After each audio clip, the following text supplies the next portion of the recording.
The results for the 2026 Anime Awards were recently announced, and the winner for Anime of the Year was My Hero Academia Final Season, which was my pick for Anime of the Year, but I had a close second with The Apothecary Diary Season 2. But sometimes the Crunchyroll Anime Awards don't get it right, at least to me.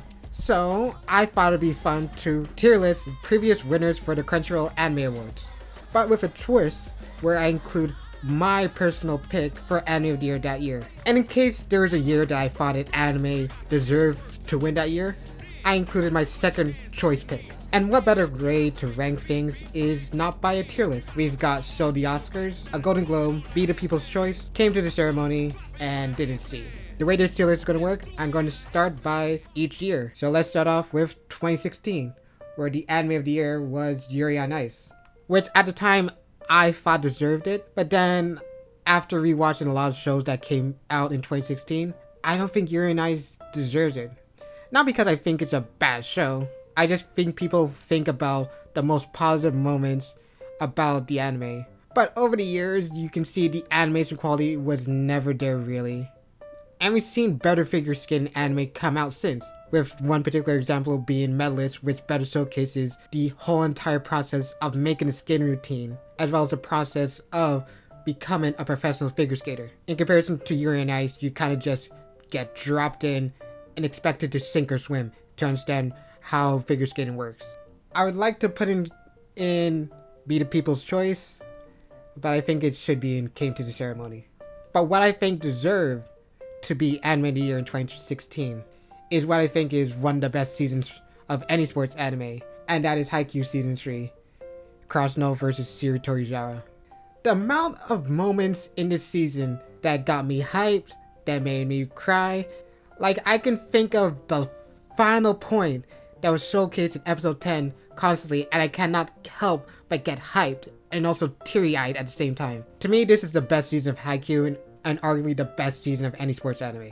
Now in 2016, the Anime of the Year was Made in Abyss, and I have not watched Made in Abyss. Even though I heard high praise from a lot of people, and I probably would like it, I just have aversion to shows that showcase small children in violent situations, so that kind of turned me off from watching it, but hopefully someday I will watch it. But in 2017, what my pick would be for Anime of the Year was Attack on Titan Season 2.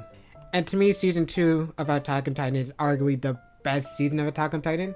And this season, I feel like it deserves all the Oscars. We got to see so many questions answered during the season with more questions raised. And it leads to so many moments where I constantly think about Attack on Titan. Now in 2018, the Anime of the Year was Devilman Crybaby. And I have not seen it yet. And I probably won't because this show never really interests me. But I imagine a lot of people will say it is deserving of it. But my pick for Anime of the Year in 2018 was A Place Further in the Universe. It's easily one of my top 30 favorite animes of all time, but I don't think it is deserving of all the Oscars. But a Golden Globe is worth it. If you have not watched A Place Further in the Universe, you should watch it, especially if you're some person who's struggling to find a passion. The whole premise of the show is a group of girls going to Antarctica, which seems impossible, but yet somehow they make it possible. And I find it very moving for me. In 2019, the Anime of the Year was Demon Slayer, and I just think Demon Slayer is the people's choice. Initially, when I first watched Demon Slayer, I did not really click for me, and then episode 18 or 19, I think it was episode 19 when it aired, everyone was like, yo, Demon Slayer is so cool, it's so hype. But leading up to that moment, Demon Slayer never really interested me, and that moment was a cool moment, but I feel like it's a moment that exaggerates how good Demon Slayer is. But it's still a fantastic moment, and I still think Demon Slayer is a good show. But if you're looking for something more deeper and are not really moved by pretty animation, it's nothing special for you. But the people love Demon Slayer. But my pick for Anime of the Year in 2019 was The Promised Neverland. And I think The Promised Neverland Season 1 is easily one of the best singular seasons for any anime. It does suspense so well, but I don't think it deserves all the Oscars, but it definitely deserves a Golden Globe. It is very good. You should watch Season 1 of The Promised Neverland, pretend Season 2 does not exist, and pick up the manga. I'm so disappointed that they screwed over Promised Neverland. Could have been such a great series. In 2020, the anime of the year was Jujutsu Kaisen Season 1. And I like Season 1 of JJK. But sometimes I feel like this season you don't see the full extent about how great JJK is. There are cool moments, hype moments, fantastic fights. In comparison to Season 2, JJK seems like a people's choice. Great way to get people into anime, but there's more excitement to come. But my pick for anime of the year that year was The Great Pretender. At the time, I thought Great Pretender was easily one of my top 15 favorite animes of all time. But as time goes on, I don't feel the same love for Great Pretender. I still think it's a great show, but it's no longer one of my all-time favorites. And I think it should just come to the ceremony.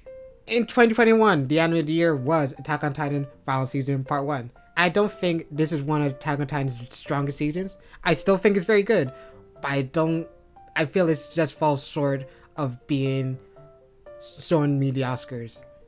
I think it should be at the top of the Golden Globe tier. I may be moved somehow to bump it up to show me the Oscars, but for now I just think Golden Globe suits it best.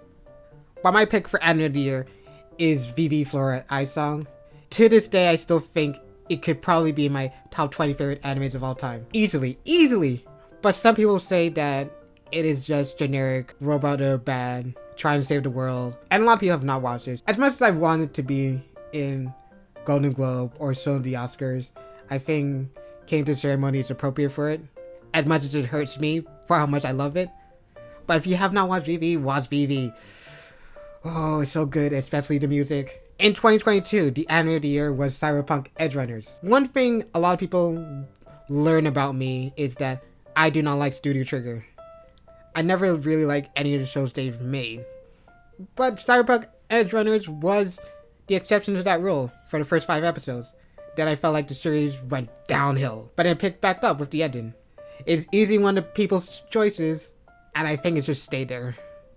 But I can be moved to have it in the Golden Globe tier. I think the People's Choice is a better fit for it.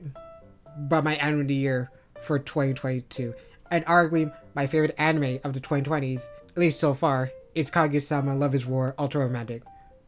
The amount of times I've rewatched this singular season from beginning to end is crazy.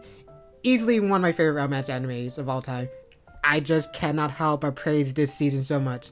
It does so much right in the romance anime because we do not just focus on one singular couple, we focus on multiple different couples.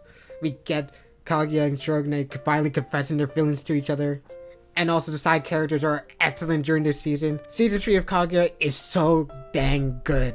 In 2023, the anime of the year was Jujutsu Kaisen Season 2. Easily the best season of JJK so far.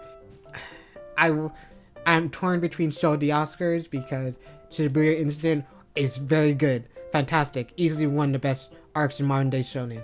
But also, I did not like the Hidden Inventory arc, which puts it down into a Golden Globe. To me, it's on the same level as Attack on Titan, where there are fantastic moments, all-time great moments, but I feel like there's something missing for me, at least. And my pick for anime of the year that year was Oshinoko. Honestly, that season of Oshinoko should just come to the ceremony because I love season 2 of Oshinoko way more. But I still think Oshinoko season 1 is still good, but it doesn't hold up as well as season 2. In 2024, the anime of the year was Solo Leveling. And to me, this is the people's choice anime. A lot of people complain that Solo Leveling won anime of the year, but I feel like Solo Leveling encapsulates what people want in modern anime. Pretty animation, leaving on cliffhangers.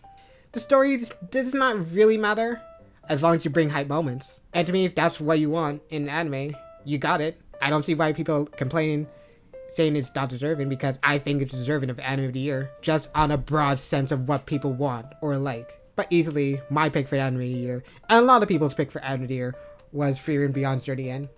When Frieren hits, it hits hard. The fight scenes hit hard, the emotional moments hit hard, the music hits hard. Frieren does so many great things in anime that it's hard to find the flaws outside of just nothing really feels like it's happening. And now finally in 2026, anime of the year was My Hero Final Season, and I easily think it deserves it. I normally do not cry during anime or any form of media, and this season of My Hero made me do that multiple times for characters I never cared about. And it had one of the best endings for an anime in a long time. that has been aired for over 10 years. My Hero is deserving of all the Oscars. And what is also deserving of all the Oscars is my second pick for Anime of the Year, The Apothecary Diaries. This season of Apothecary Diaries solidified that it is probably in my top 20 animes of all time, and Mao Mao as a character is in my top 10, maybe top 5 favorite anime characters of all time. I just love The Apothecary Diaries so much, and this season proved that. Alright, so this is my final tier list. The only thing that's in order is Show the Oscars, where Kaguya-sama is in first, followed by My Hero Final Season, Frieren, Apothecary Diaries Season 2, Haikyuu Season 3, and Attack on Titan Season 2. How do you think my tier list turned out? Leave your opinions in the comment section below. I have also included a link to this tier list in the description, so you can make your own. Anyways, I have been D-Man. You can find me anywhere at D_man416x, and I'll see you when I see you.